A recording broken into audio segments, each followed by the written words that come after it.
Good morning, Seth. We're doing good. It's kind of crazy to believe that we're about at holiday break here. It's kind of good that temperatures are increasing a little bit Mhm. today so we can get through the rest of this week and know that we're going to be here. Let's hope we can get through the So, rest of the week for sure. Yeah, yeah, very good. Now, you know you've got a guest with you today. Who do you have with us? Tell us about Mrs. Wentworth.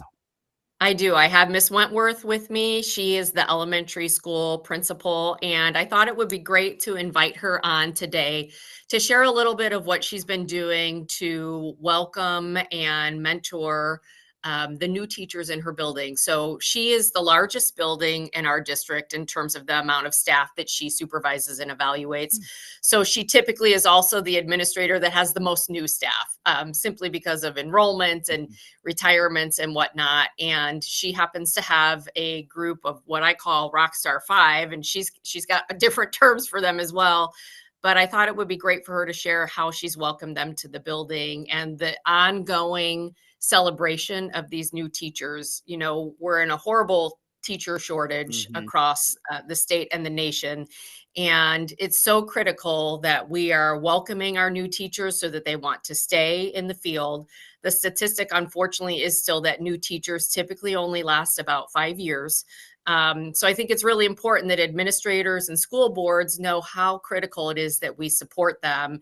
And the level of support that Miss Wentworth has put in place in her building goes above and beyond really what I've seen. And I see that when I talk with these new teachers directly, the way they light up and the way they talk about how they want this to be their forever school.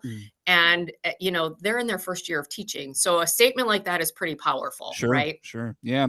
Well, Mrs. Wentworth, welcome and thanks for making time for us this morning. First of all, tell us about just how long you've been in Warrensburg, the principal of the elementary school, maybe your background in education, just to give us an idea there to get us started. Sure. Well, I've been in Warrensburg for a very long time. I actually was a student here, K-12. Mm-hmm. And then it was in first grade that I realized I wanted to be a teacher. And so that directed my career path. And I taught for about 7 years and then was in administration, have been in administration ever since. Mm-hmm. This is my 8th year as principal here at Warrensburg. Very good. Very good. Well, let's dive into this culture that you have created there in Warrensburg and your approach to welcoming in new staff and how that helps create a good culture and makes teachers want to stick around. Where does this start? Where do we start this conversation, Mrs. Wentworth? Well, we realized as a staff a couple of years ago that we have a lot of experienced staff here, and we realized that in about 10 years we're retiring, and what legacy or what's going to be left. And that kind of showed us the importance of we need to get some new teachers in here and partner along and help kind of leave our legacy of excellent education and bring them up Mm-hmm. um, and providing the support that they need. So we were in particular looking for brand new teachers to the profession that were willing to learn and wanted to be at a school like Warrensburg. So once we found them, we made sure we partnered with them from the moment of the interview to letting them know how much that they're wanted, partnered them with it could be a formal or an informal mentor that showed up during the summer to help them get their rooms ready, answer questions. And many of our staff spent countless hours here this summer just making sure our new staff felt ready for the start of the year. Mm-hmm. Do you mind speaking to that a little bit? Either of you. I know, Mrs. Wentworth, you talked about being in Warrensburg, but obviously, and I know Mrs. Warner's, been in education for a long time as well. What is it like for a teacher coming into a new classroom, a new school building? What is that like for the first time? How is that nerve-wracking for an individual? How about that? I think it's almost, yes, it's overwhelming because it's so different than what student teaching prepares you for. We do like to get teachers, we partner with Millikan a lot to bring in student teachers to kind of, that's their initial interview, is we can see them in the classroom Mm-hmm. and see if there's someone we'd want to pursue to hire down the road. But we know when it gets transferred to their own classroom, there's so many things that they think they know that they realize they don't know all the routines and procedures and things that have to be put into place. So when you partner them, instead of just throwing them to the fire, you partner them with a tenured teacher that can share everything they have and go over, like, this is a good day one, what you need to cover with students, and just have that resource right next door has been incredible. Sure. Yeah. Very. When did you get this? When did you start doing this? 2 years ago. Okay. Sure. So when it comes to whether it's that you talk about that maybe that mentor or just that partner for a young teacher or a new teacher coming into your building, are there checkpoints along the way, whether for yourself to sit down with those two individuals, or I guess, what does that look like? How do you track how that is going? How that new teacher may be feeling, or how they're adjusting. How about some of that? So we do have a formal mentoring process where they can take a half a day, a quarter to meet together, the mentor and mentee, and answer any of those questions. The superintendent meets with each of our new teachers to just get feedback, where it really, while those are important and covers certain more formal processes like getting ready for parent-teacher conferences, really, it's the day-to-day when there's issues that arise during the day, having that person that you can touch base with, whether it's a phone call after school or meeting during their plan time. It's just having staff here that are willing to be that available Sure. to our new staff. Sure. That's Mrs. Laura Wentworth. She's the principal of Warrensburg-Latham Elementary School. Our guest on the Zoom today was Superintendent Cheryl Warner. So you mentioned, this program's been in place for 2 years, Mrs. Wentworth. Have you been able to retain all of the teachers that have gone through this program? What has that what have the fruits of that effort looked like, and what do teachers say once they've been through this process and that sort of thing? What's the response been? Well, our main focus has been, we started last year, but this is our year where we've had 5 new teachers. So our approach with them is to make sure, number one, they have the support. Number two, to let them know it's okay to make mistakes. They're going to make mistakes, and there's nothing really we can't fix together. So helping them build their confidence. And then we surprised them this year with our Fab Five party. Okay. So staff got together and we got them lunch, some gift cards to buy things for their classrooms. And the most important thing we did was we made a poster for each of them where other staff were put what they love about them and their teaching. And so they could see, even from experienced staff, they're already seeing the potential in this group of teachers that we call the Fab Five. Got it. That's cool. Very good. So and Miss Wentworth actually shared all of those comments about the teachers at a board meeting. So I think it's important to, mention how this doesn't stay just in-house. Like, we want that group to feel supported by the entire district, which includes the Board of Education, because they're the ones making the final stamp of approval on our hiring decisions. And I have to tell you, like, when I meet with these teachers, typically it's the end of first quarter. Overwhelmingly, they talk about the support that they're getting from their building administrators.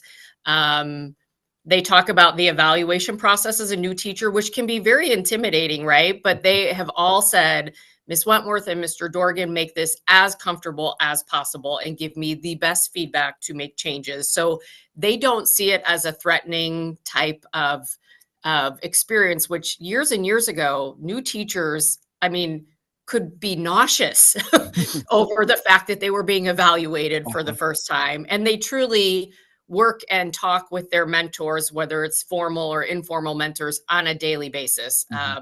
They have extremely strong partnerships, and Miss Wentworth has fostered that in her building. Sure, very good. How did this program come to be, Mrs. Wentworth? Was this something you took up? Did someone approach you about this idea? How did this come to be?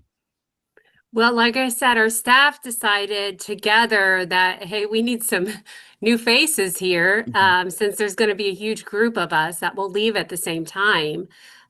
So they knew they had the desire to start pouring into the new generation of teachers. Then at the start of this year, a teacher came to me and she's like, man, have you seen these new teachers? Like, they're pretty amazing. Mhm. And I said, I know, like, that's what I was thinking too.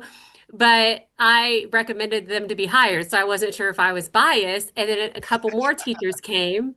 And so, and said the same thing and said, can we do something special for them just to let them know like how much we value them? And so that's what started the celebration conversation Mm. and the term we use with them.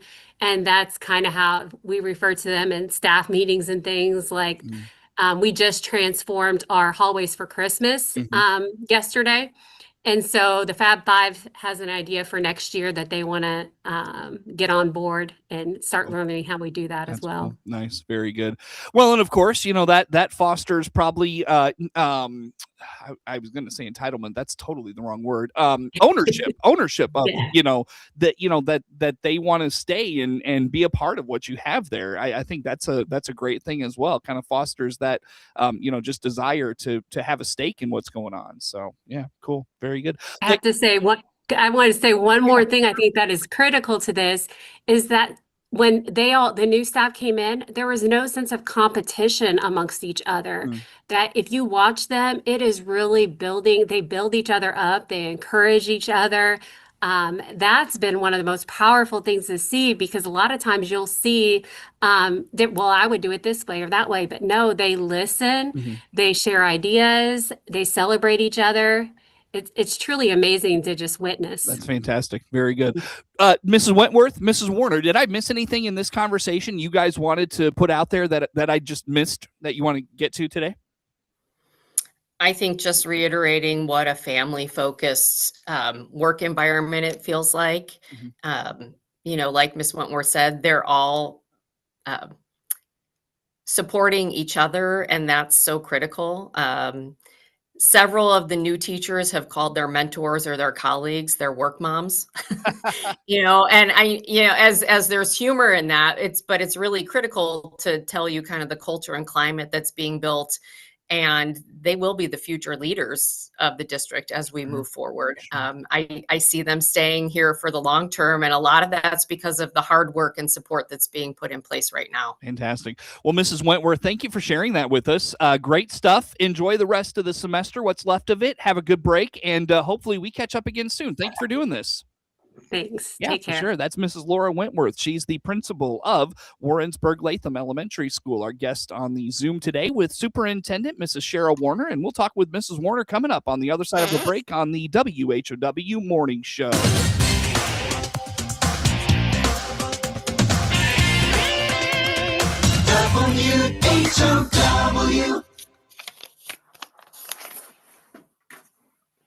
Recognizing engagement. The Illinois Farm Bureau Actively Engaged Student of the Month is back for a second academic year. This is RFD Radio's Jim Taylor. Do you know a high school student that is FFA or plays an IHSA sport, participates in the 4-H or county fair scene, and is involved in a student club or activity? That's actively engaged. The FFA is their coach, 4-H or county fair leader, or club or activity sponsor. Nominate that student today. Learn more at farmweeknow.com/actively engaged. Let's check the mark down the RF Radio Network. I'm Jim Taylor. Corn, beans, and Chicago wheat all in the red. March corn down 2 3/4, 437. May corn down 2 1/2, 445 1/4. Crop December 58 1/4, down 2 3/4. January beans 1065 3/4, down 6. March beans down 5 3/4, 1075 1/2. New crop November 1083 1/2. Down a nickel. March wheat down 10 1/4, 510 1/2. Agri Talk is the radio talk show for American agriculture. Hi, everybody. I'm Chip Flory, your host. We join you weekday mornings from 10 until 11 on WHOW, on AM and FM, and on the WHOW streams. We provide farmers and ranchers with timely insights and information aimed at improving their operations. Join me, Chip Flory, weekdays at 10:06 on Central Illinois Ag Station, WHOW. If the flu's got you down, the Warner Hospital and Health Services walk-in clinic can help you feel better fast. CEO Paul Skowron inviting you to make us your backup plan to better health. Find out more by clicking our icon at DeWittDailyNews.com. DeWittDailyNews.com is the area's leading local news source 24 hours a day, 7 days a week. Get the latest local news, obituaries, police blotter, weather forecast, and more with no paywall. Head to DeWittDailyNews.com to get the local information you need to know. Your friend in Central Illinois, WHOW. Once again, a good morning. Thanks for being with us. I'm your host today, Seth Lawrence. The WHOW Morning Show streams to Facebook and YouTube, brought to you by Peterson Insurance, your Pekin Insurance agent in Clinton. My guest on the Zoom today, Mrs. Cheryl Warner, Superintendent of Warrensburg-Latham Schools. And Mrs. Warner, first of all, I just want to say it's great that you highlight so many people and things going on in your school buildings, and the good work that they're doing. It just kind of puts faces with names, and people may hear about initiatives and emails or school outreaches, and it's just really neat to hear those stories kind of in real time like this. So thank you for doing that for us on a monthly basis. That's really cool. Yeah, thank you for sharing that. I always want to make sure this doesn't come across as the Cheryl Warner show. I can't do the important work I do without the support of the administrators and the teachers and my board and all the directors I work with. They're in the forefront, and it's really a team effort. So. Sure. Yeah. Well, I know you recently did a presentation with some of your peers over in Piatt County at the Illinois Joint Annual Conference. What was this about, and what's going on there?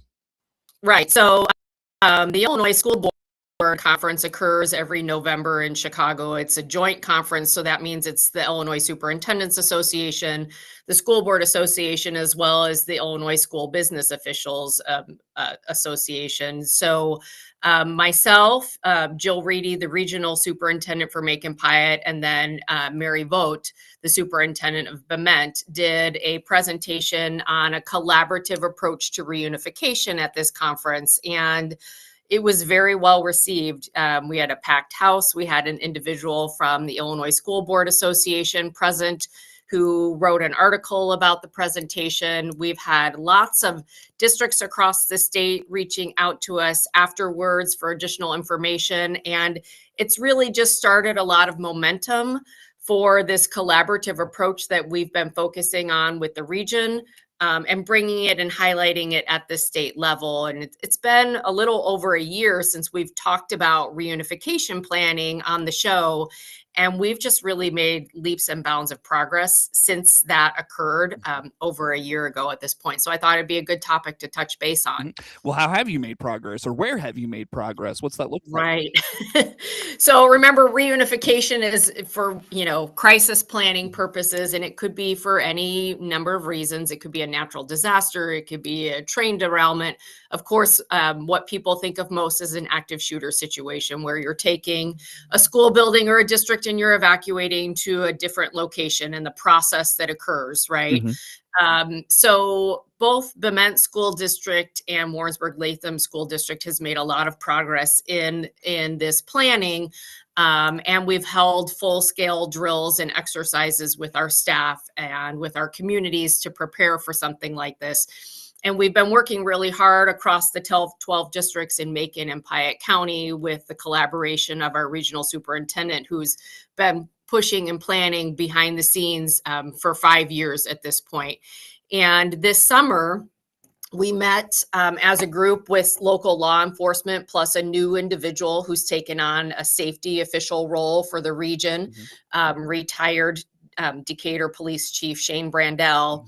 And we really brainstormed, okay, how do we move forward with 12 districts, right? Because each district can be at a different place in planning, as any district would with any initiative.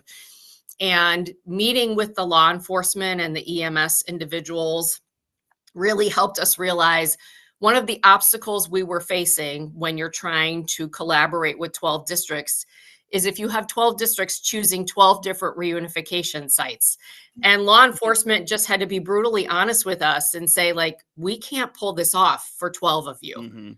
And, it was kind of like an aha moment. I was like, how did we not know this? They were like, legit, like 4 places is probably the best way for us to support you, to train our own internal staff.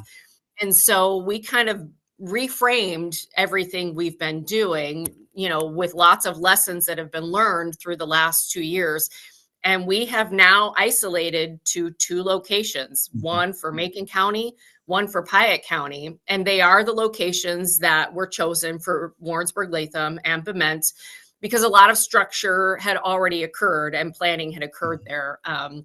So I think it's really just about, how do the 12 districts assist each other in making this happen? And so this collaborative model is really what we've been presenting on at the state level. And we've got other districts that are like, this makes sense. It got to a point where we had to realize that none of us really have enough staff or expertise to be able to pull this off ourselves. Right. And it's so critical that we help each other in times of crisis. So those partnerships were key, but we had to broaden those partnerships across the region. So most recently, what we've been doing, and Shane Brandell has been instrumental in helping plan this behind the scenes, bringing him on has been tremendous. We had a whole new structure created for each district. Each district has basically determined anywhere between 5 to 8 individuals that are their go-to reunification team, kind of like a flight team, right? So if, for example, a Macon County school were to have a crisis that required evacuation, that entire flight team for all Macon County schools could be deployed to that location. So now you've got, let's say, 6 different Macon County school districts reporting in expertise roles to support the school that's in crisis. Same thing would happen with Piatt County, and actually vice versa. Macon and Piatt County can support each other in this too, because we're cross-trained. So we're in the process of that cross-training right now. We've already met at the Piatt County reunification site to train the entire team on that location, the floor plan, what the process looks like. And then just last week, the entire team for Macon and Piatt County met at the Macon County location and did that process again. So it's been kind of a springboard in terms of, wow, now we're all on the same page. And it just, it feels as good as it can when it comes to crisis planning, knowing that we now have the leaders of 12 districts being able to support each other. It's been great. And I can't say thank you enough to the regional office and all the districts for partnering together to move forward in planning that's so critical. Well, it's it's one of those things you hope you never need, but if and when you do, you're ready for it. Sure. So very good. Well, I bet that was enlightening for a lot of districts to hear from you all, in rural central Illinois. So Mrs. Warner, with that, I hate to do this to you. I know we could talk for a lot longer, but I need to let you go. Best way for folks to learn about all things Warrensburg-Latham schools. Yeah, come to our Warrensburg-Latham website and also join our app. Very good. Mrs. Warner, Merry Christmas, Happy Holidays to you and yours. Thanks for doing this. We'll catch up at the end of the new year. You too, Seth. Sounds good. Very good. Thank you. Yeah, Mrs. Cheryl Warner, Superintendent of Warrensburg-Latham Schools, our guest on the Zoom here for this morning. The morning show streams to Facebook and YouTube, brought to you by Peterson Insurance, your Pekin Insurance agent in Clinton. Network news on the way.